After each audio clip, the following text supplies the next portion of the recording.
When the realtor called to confirm the final paperwork, I thought she had the wrong number.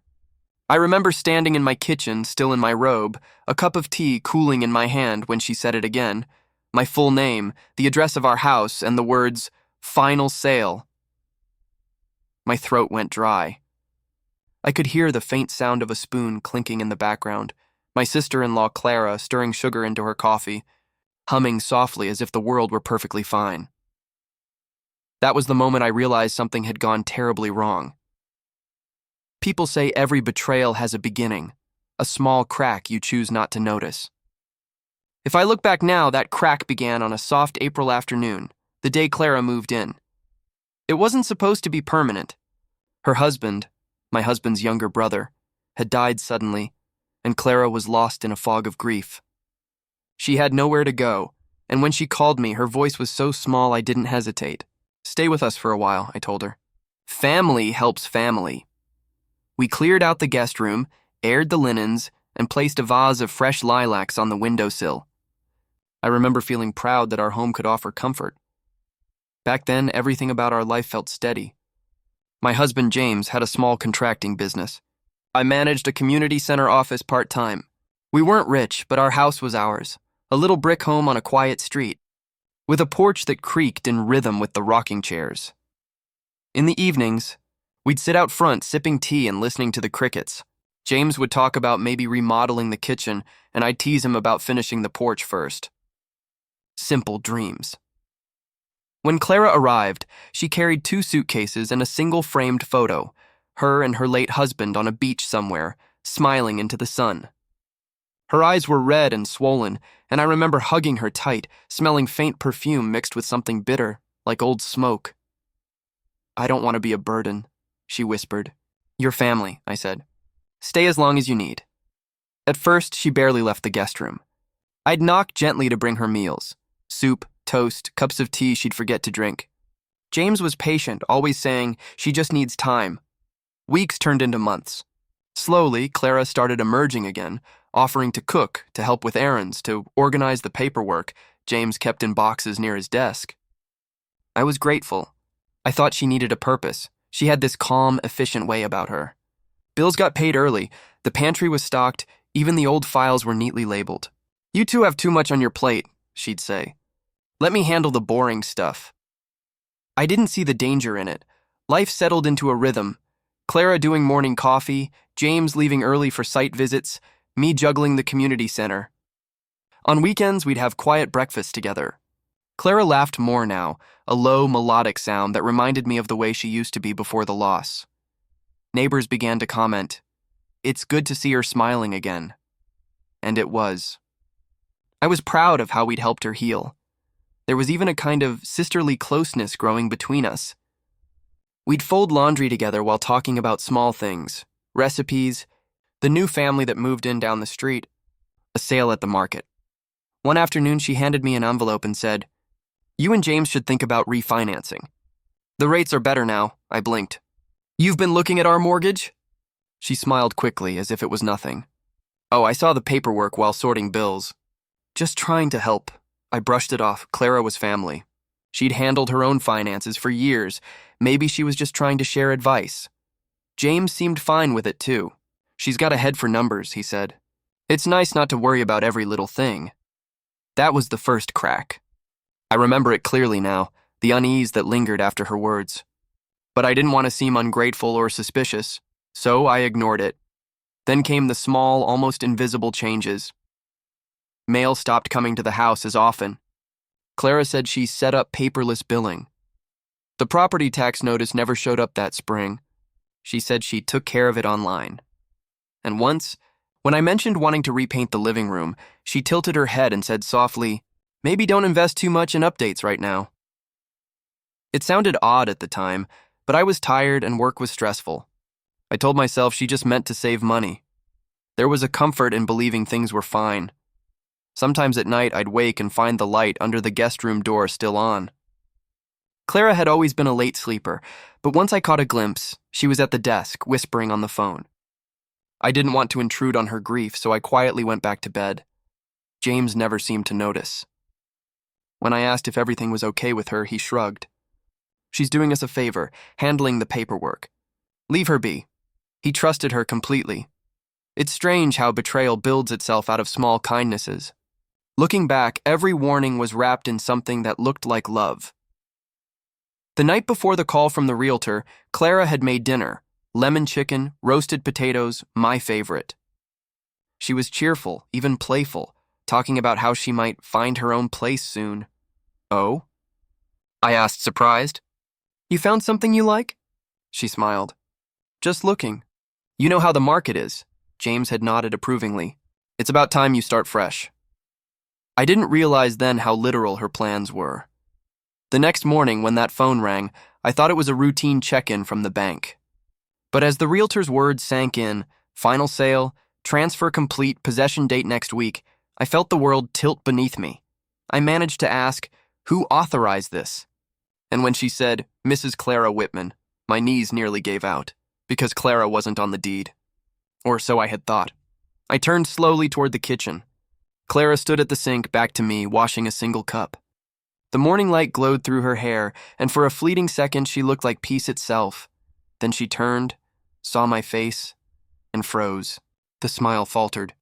The cup slipped slightly in her hand. Something wrong? She asked. Her voice was steady, but her eyes, those calm, practiced eyes, shifted just enough for me to see it. She knew. The silence after the realtor's call was so heavy I could hear the clock ticking in the hall. Steady, cruel, ordinary. Something wrong? Clara asked again, her voice smooth, practiced. I stared at her, the phone still pressed to my ear, though the line had already gone dead.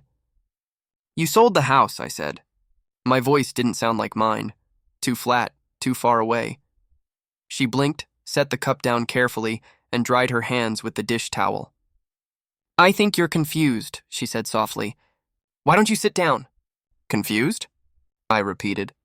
They said you signed the sale papers. Her face changed then. Not guilt exactly, but something harder to name.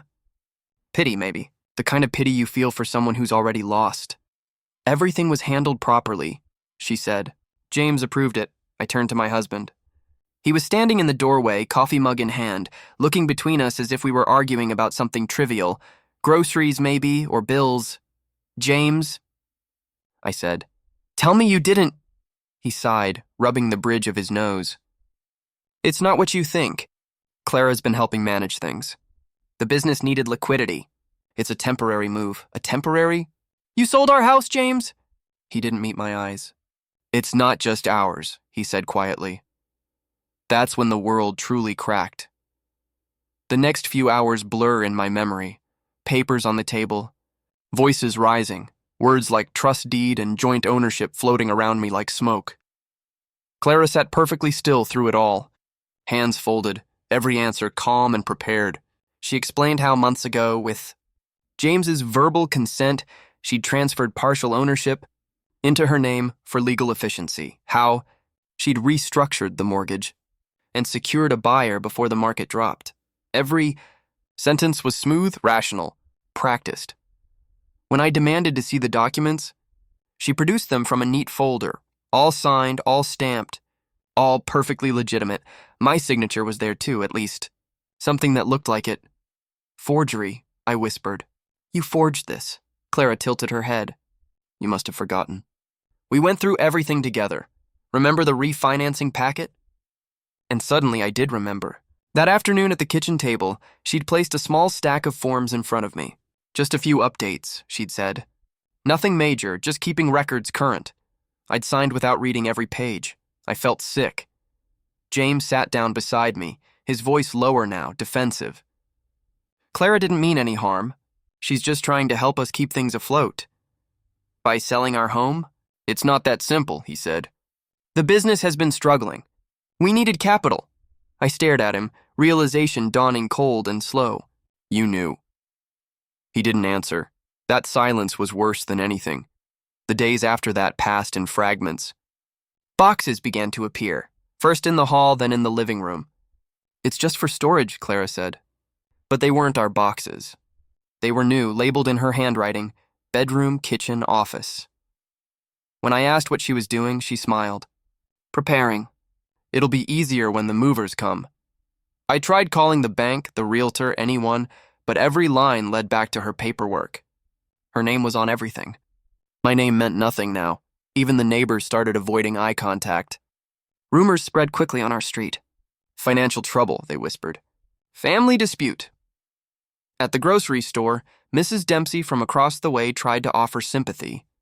Sometimes these things happen, she said. It's not your fault, but it was, wasn't it? I'd trusted her. I'd trusted both of them.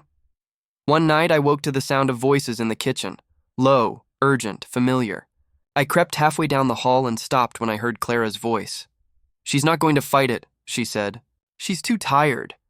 James murmured something I couldn't make out, then Clara. Once the transfer clears, you'll have what you need.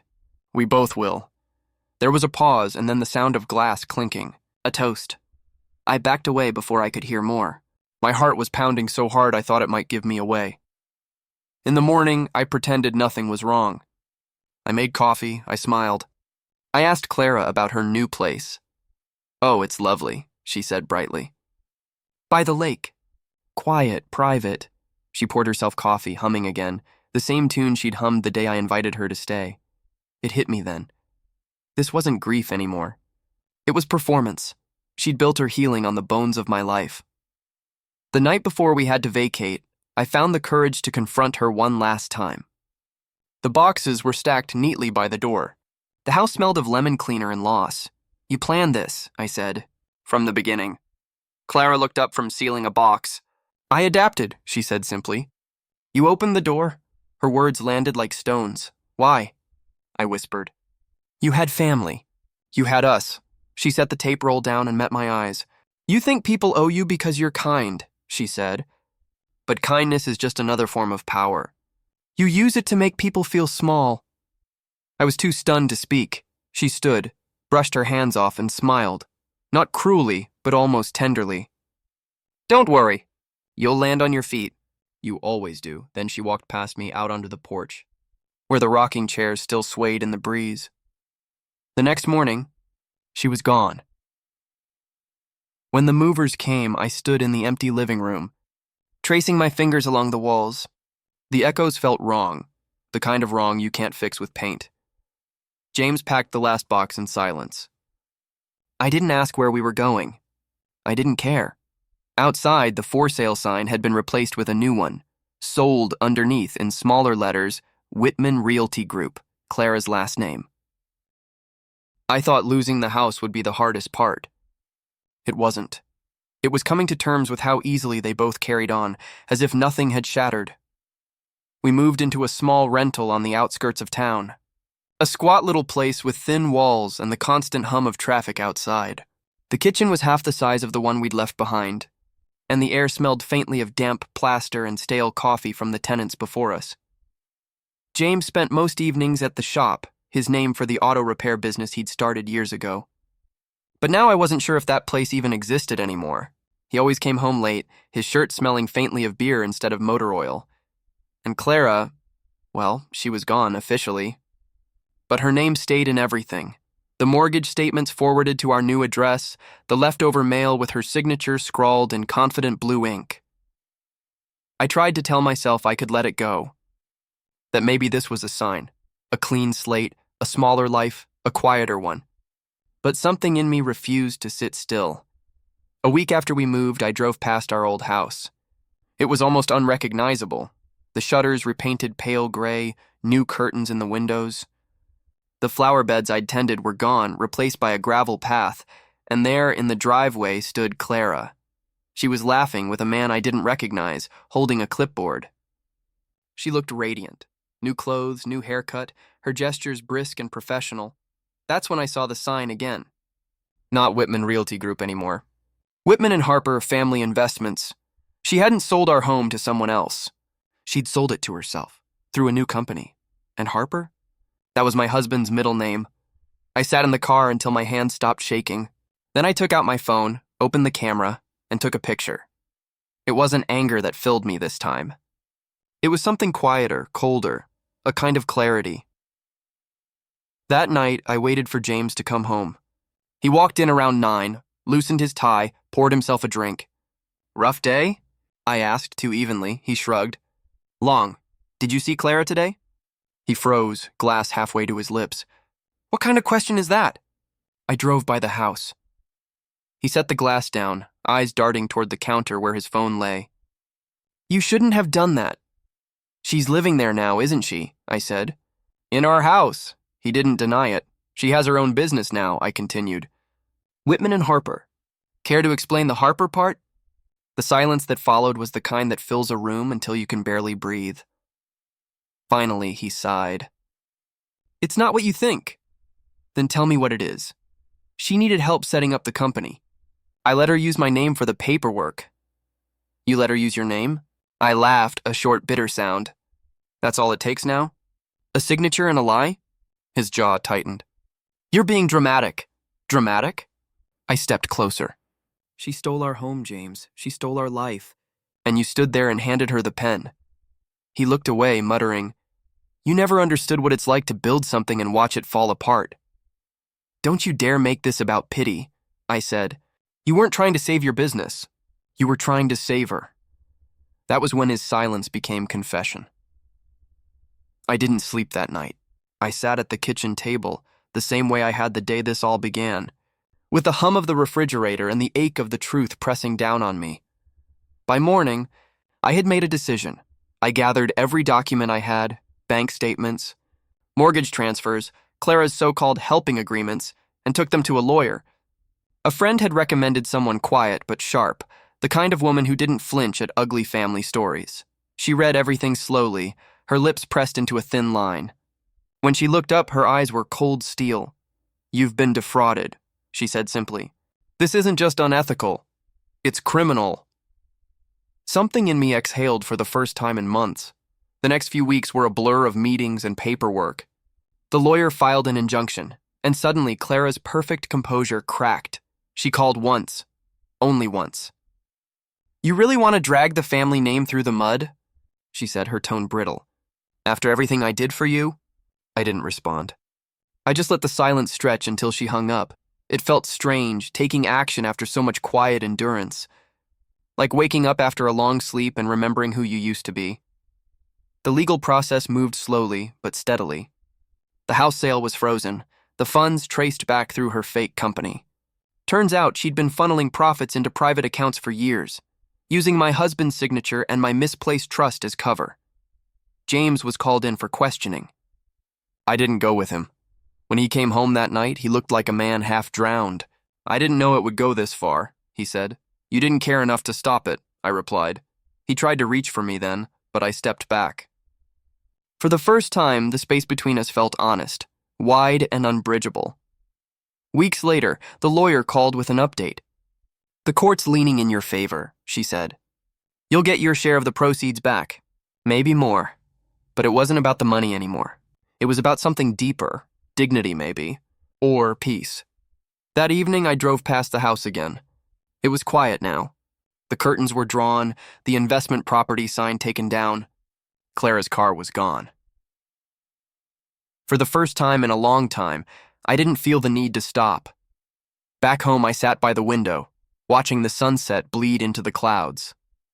The pain was still there. It probably always would be. But underneath it was something softer. A strange kind of gratitude. I'd lost a house, a marriage, a sister-in-law, but I'd found myself again, and that, I realized, was the only thing that couldn't be sold. I used to think silence protected people. If you stayed quiet, the storm might pass.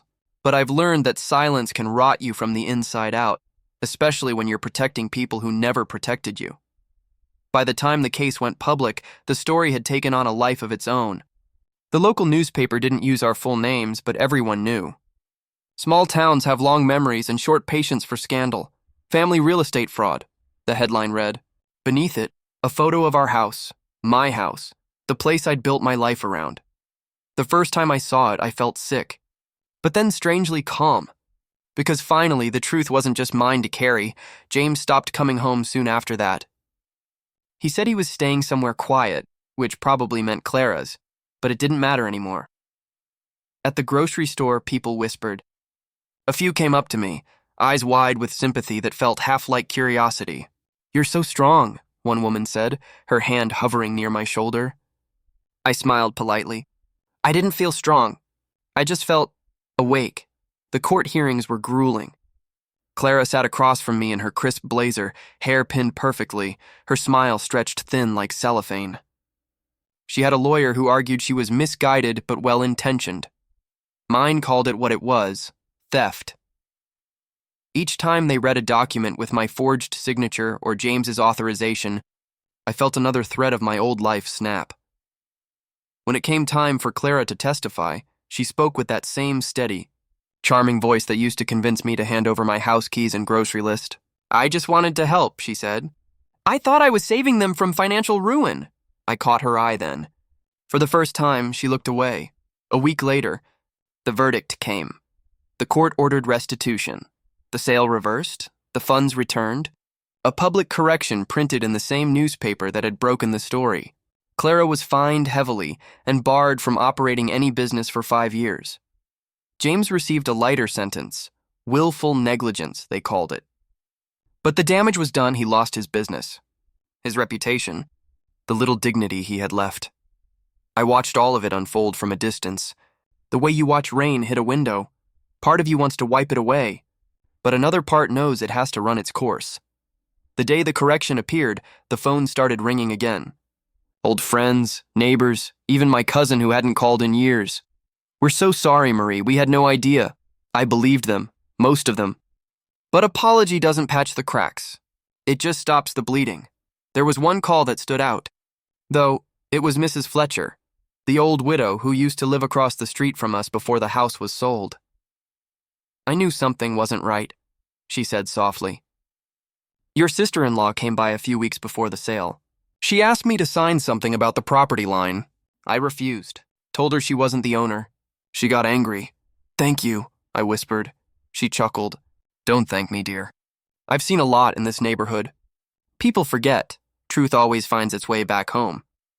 That night, I sat with the court papers spread across my kitchen table, the same table that had seen every chapter of this story. One page in particular caught my eye. Restitution of primary residence. Claimant entitled to reinstatement or equal value. The house was legally mine again. But I didn't want it. Some ghost deserved to stay buried. Instead, I told my lawyer to sell it, this time on my terms, and donate part of the proceeds to the local shelter where Clara used to volunteer back when she still had a heart. Poetic justice, maybe. Or just balance. Word of that decision spread fast. The same people who whispered about me now whispered about her. At the farmer's market, I overheard 2 women talking near the honey stand. Can you believe she did that to her own family? One said. Some people don't understand gratitude, the other replied. Their voices were low, but I didn't hide. I just walked past them, head high, holding my bag of apples like armor, because sometimes dignity is the quietest kind of revenge. James called once a few weeks later. I heard you're selling the house again, he said. His voice sounded thin, tired. I am, I replied. I thought maybe we could talk. About what? He was silent. Then, about us. There is no us anymore, James. You made sure of that. He didn't argue. Just a soft, defeated sigh. I didn't mean for it to end like this. Neither did I said and hung up. I didn't cry that night. I just sat on the porch, listening to the sound of the wind through the dry leaves. It struck me how still the world had become. No footsteps pacing, no voices arguing in the next room. Just me and the quiet hum of something like peace. Clara left town shortly after the final judgment. Some said she moved in with a cousin up north. Others said she was trying to start over somewhere new. I didn't care which version was true. The important part was that she was gone.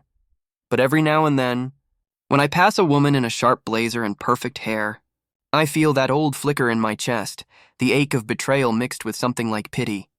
Because for all her cleverness, Clara never learned that stealing someone's foundation doesn't make yours any stronger. Life returned to its small rhythms after that. I went back to teaching part-time, tending my tiny garden, cooking for one without feeling lonely. And one morning, while watering the roses outside, a neighbor waved from across the street. Marie, she called, smiling. You look lighter these days. I smiled back. Maybe I am. Because sometimes the heaviest thing you carry isn't loss, it's silence. And once you set it down, you remember what breathing feels like. The house was gone by the time spring arrived. A young couple bought it, newlyweds, full of laughter and plans. I saw them once, standing on the front porch, measuring where to hang a swing. I didn't tell them it used to be mine. I didn't tell them what happened there.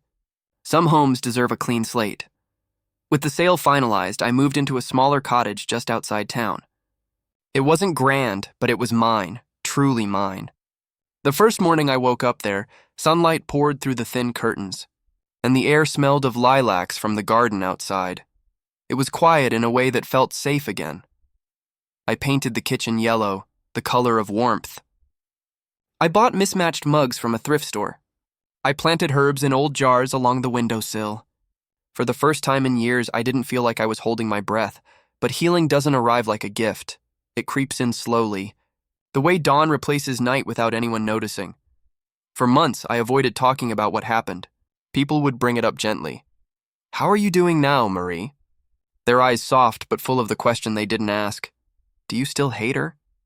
And the truth was, I didn't know. Hate is heavy. It makes a home in you and refuses to pay rent.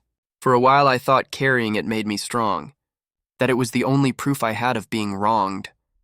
But the longer I held on to it, the more it began to feel like Clara was still living inside me, her voice echoing in every corner. So one evening, I did something that surprised even me. I wrote her a letter. It wasn't a forgiveness letter, not exactly. It was a goodbye. I told her everything I'd never said in court, that I'd trusted her because she was family, that she took more than a house. She took the sense of safety that comes from believing people mean well. But I also told her that I hoped she found peace, that I didn't want to spend the rest of my life replaying her choices. I didn't send the letter. I burned it in the fireplace, watched the paper curl and blacken, the words lifting away in smoke, and when it was gone, I felt something I hadn't felt in a long time, light. A few weeks later, I joined a community center that helped women navigate property rights after divorce or family loss. The irony wasn't lost on me, but helping others untangle their pain became a kind of therapy I didn't know I needed. One afternoon, a younger woman sat across from me, trembling as she explained how her brother had tricked her into signing over her mother's land. She said, "I feel so stupid." I took her hand. "You're not stupid," I told her. "You loved someone who didn't know how to love you back. That's not weakness. That's grace." Her tears came then, soft and steady, and I thought, maybe this is what healing looks like. Turning your own wound into someone else's map. James never came back.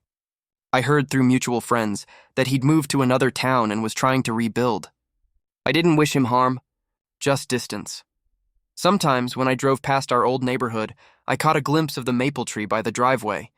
It had grown taller, its leaves a deeper shade of red. Funny, how life keeps moving even when you think it can't. One evening, I visited my sister's grave, not Clara, but my real sister Anne, who had passed years before all this.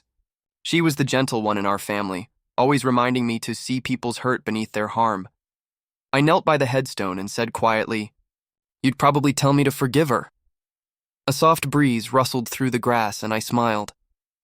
Maybe I already have, because forgiveness, I've learned, isn't saying it's okay, it's saying it's over. That night, back at my cottage, I brewed chamomile tea and sat by the window, the one that faced the garden. The moonlight spilled across the herbs, silvering the edges of the leaves, and I thought about the strange full circle of it all. Clara had moved in saying she wanted to help. And in her own twisted way, maybe she did. She broke my trust, yes. But she also broke the illusion that trust should be blind. She taught me that boundaries aren't walls. They're doors you can choose when to open. Months later, the young couple who bought my old house invited me over for tea. I hesitated at first, but eventually agreed. When I stepped inside, I almost didn't recognize it. The walls were painted light blue. The smell of coffee replaced the memory of lavender cleaning spray I used to favor. They'd kept the dining table, though, the one James and I bought when we first married. The woman. Emily smiled and said, "It feels like this house has good bones. Like it's seen a lot but still stands strong," I smiled back. "It has." As I left that day, I ran my hand along the porch railing one last time. It no longer hurt to let go. Back home, I sat down and wrote in my journal, something I do every night now. You can lose everything, your house, your trust, your family, and still find yourself standing in the ruins, holding something worth saving, your own peace. I closed the notebook and felt the quiet settle around me. Not empty, just still, because the truth is, healing isn't loud. It's not dramatic. It's the soft decision, every day, to stop reopening old wounds and start tending new soil. When I look back now, I don't see a story about betrayal anymore. I see a story about awakening. For a long time, I thought strength meant holding everything together, the family, the marriage, the peace. I thought if I just stayed kind and patient, people would eventually meet me there. But some people mistake kindness for permission, and some lessons are learned only when the ground gives way beneath your feet. Losing that house broke me open in a way I never expected. It stripped away every illusion of safety I'd built around love and family. But once the dust settled, I realized something powerful. I hadn't lost my foundation. I was my foundation. Brick by brick, I rebuilt my life. Not with grand gestures or revenge, but with quiet choices, morning walks, honest boundaries, forgiveness that didn't excuse but released. Sometimes healing looks like letting go of the people you once swore you couldn't live without. Sometimes it's choosing peace over being right, and sometimes it's just planting something new in the ashes of what was taken from you. If you've ever trusted someone who turned that trust into a weapon, if you've ever felt foolish for believing in family, I want you to know this. You are not weak. You are human. And the same heart that was broken is the one strong enough to start again. Would you have done what I did? Would you have fought, or would you have walked away sooner? Tell me in the comments. I'd love to hear your story. And if mine reminded you that peace is still possible even after betrayal, don't forget to subscribe. Because sometimes all it takes to find your voice again is hearing someone else's first.